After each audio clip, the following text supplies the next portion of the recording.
Right now on Hoosier News Source, a deadly shooting in Louisville leaves 5 dead and 8 injured, including a police officer. We'll tell you how it happened and what officials know so far. And just last fall, a Purdue student fatally stabbed his roommate. Now the trial is being delayed. We'll tell you why coming up.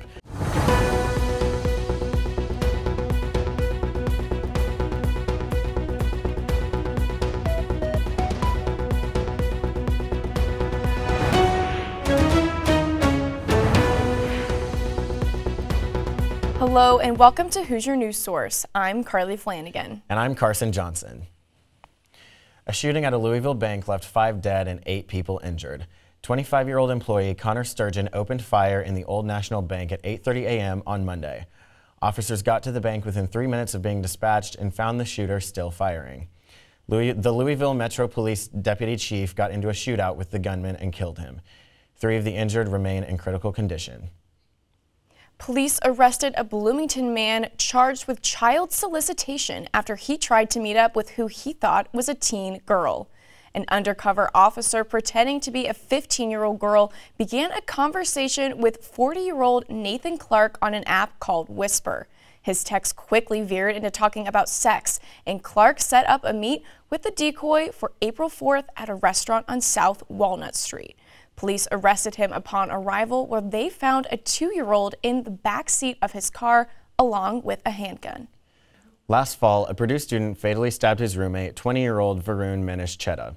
The trial against defendant Jimin Shah is now delayed after the court declared him unfit to stand trial.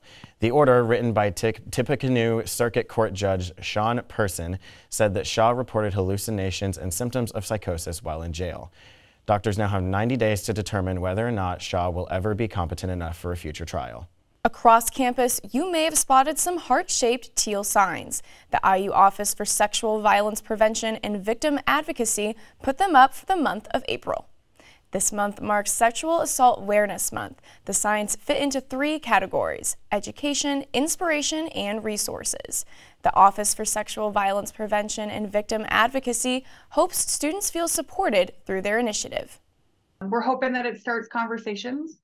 Last year, we got a lot of feedback from some of the students that we worked with saying it was great to have that out there. My friends noticed, and that was how I was able to share my experience and what I had kind of been dealing with, is because it started conversations in my friend groups. For students seeking resources related to sexual violence, you can visit studentaffairs.indiana.edu. 5 minutes out of your day just might save somebody's life. Gift of Life at IU is setting up tables around campus this week to test whether students could be a donor match for someone in need. Gift of Life is a national organization whose registry checks to see if you match with anyone needing a bone marrow donation or blood transfusion. All you have to do is fill out a questionnaire, swab the inside of your cheek, and enter the registry for possible donor matches. Jane Georges, president of Gift of Life at IU, says many people are afraid of donating because the process looks painful on shows like Grey's Anatomy. But she said not to be afraid of what you see on TV. They really dramatize it. Over 90% of the time it's through blood donation, like if you were donating plasma. So it's not as scary as it seems to even donate blood or donate the stem cells and save someone's life. The tables also have cookies and giveaways if you sign up. You can stop by at the Wells Library bus stop today and Thursday, or across from Hodge Hall at 10th and Fee on Friday. Have you witnessed traffic chaos in the intersection of 7th and Dunn? Well, the city decided to officially convert the one-way stop to a 4-way stop after analyzing crash data at the intersection. Originally, the intersection was a 4-way stop, but when they redid 7th Street in the fall of 2021, it changed to a 1-way. The city believes changing 7th and Dunn back to an all-way stop will prevent future crashes. Now for the latest on this week's weather. Kayla Craig is here to tell us what to expect. Kayla? Thanks, Carly. For the rest of the semester, most of the country can expect above average temperatures, including here in Bloomington. Most of the West Coast can expect below average temperatures, with only a few states staying around average. And today is going to be a beautiful spring day. It'll be sunny and in the 70s for most of the day. We'll reach our high of 77 at around 4 p.m. with a slight breeze to take the edge off that heat. Tomorrow we're in for another sunny day, and we'll get similar to what we got today. But this weekend we'll likely see some rain and maybe some thunderstorms. Monday we'll see comparatively low temperatures, but it looks like they're on the rise as we head into next week. Stay safe and have a great week. Back to you at the desk. Thanks, Kayla. Coming up on Hoosier News Source, a week of memoriam. We'll show you how IU Dance Marathon honored Ryan White and Ashley Louise Krause. And Indiana is shrinking, but not how you think. We talked to an expert about why Indiana's growth is at a low.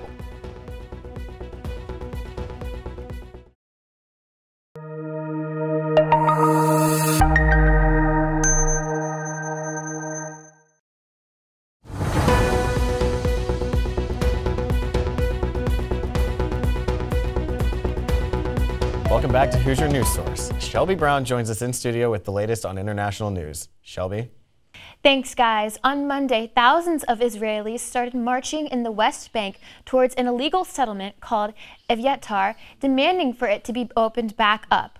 While traveling, the Israelis chanted religious songs and slogans, as well as waved Israeli flags. Even Prime Minister Benjamin Netanyahu marched with the crowd to the abandoned outpost.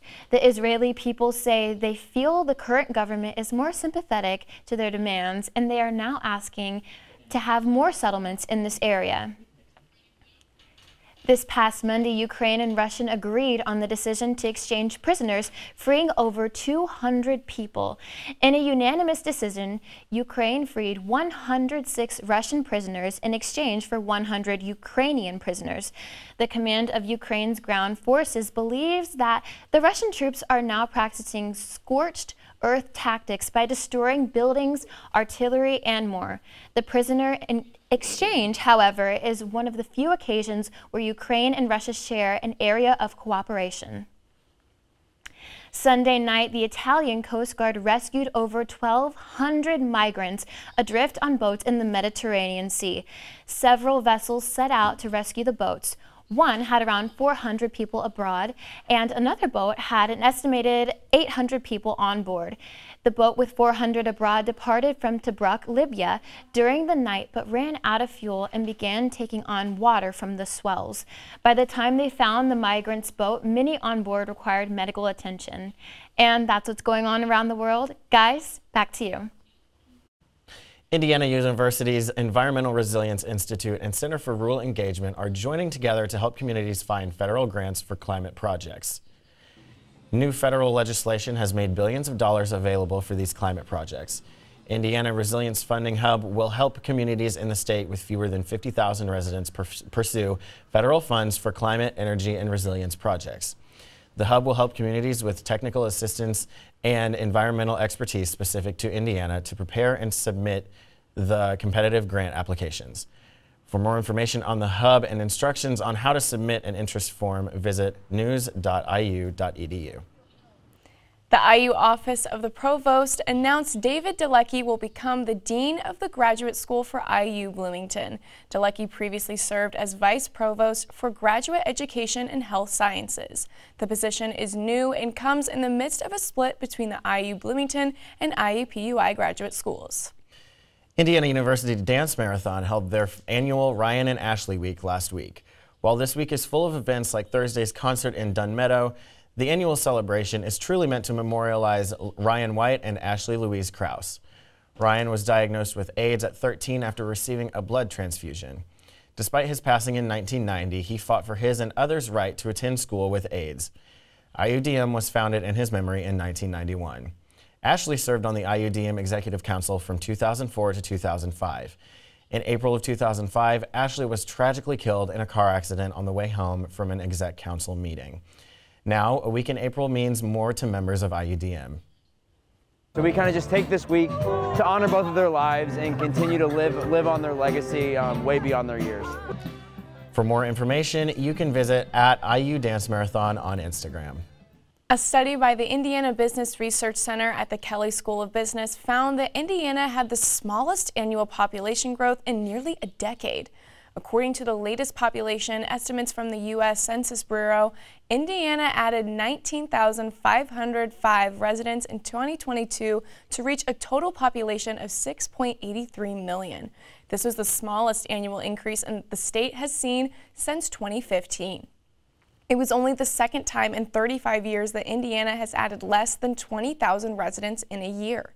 According to experts, low birth rates and COVID-19 related deaths could be to blame for Indiana's slow growth. Ongoing impact of the COVID-19 pandemic, we've seen much slower growth the last 2 years. So that's really the biggest factor. You know, we add to that, we also have really declining fertility rates in the state too. So we're also seeing some of our lowest annual number of births the last few years as well. The trend is not expected to continue in 2023 as mortality rates for COVID-19 improve. Carly Rasmussen now joins us for the latest on IU athletics. Carly? Thanks, Carson. With the flowers blooming all around campus, so are the baseball and softball teams in the Big Ten.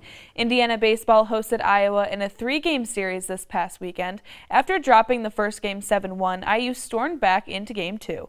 Morgan Colopy came off the bench to hit a walk-off home run, winning the game for the Hoosiers 2-0. In Game 3, Indiana never led until the 8th inning, but they took the series with the 4-2 win.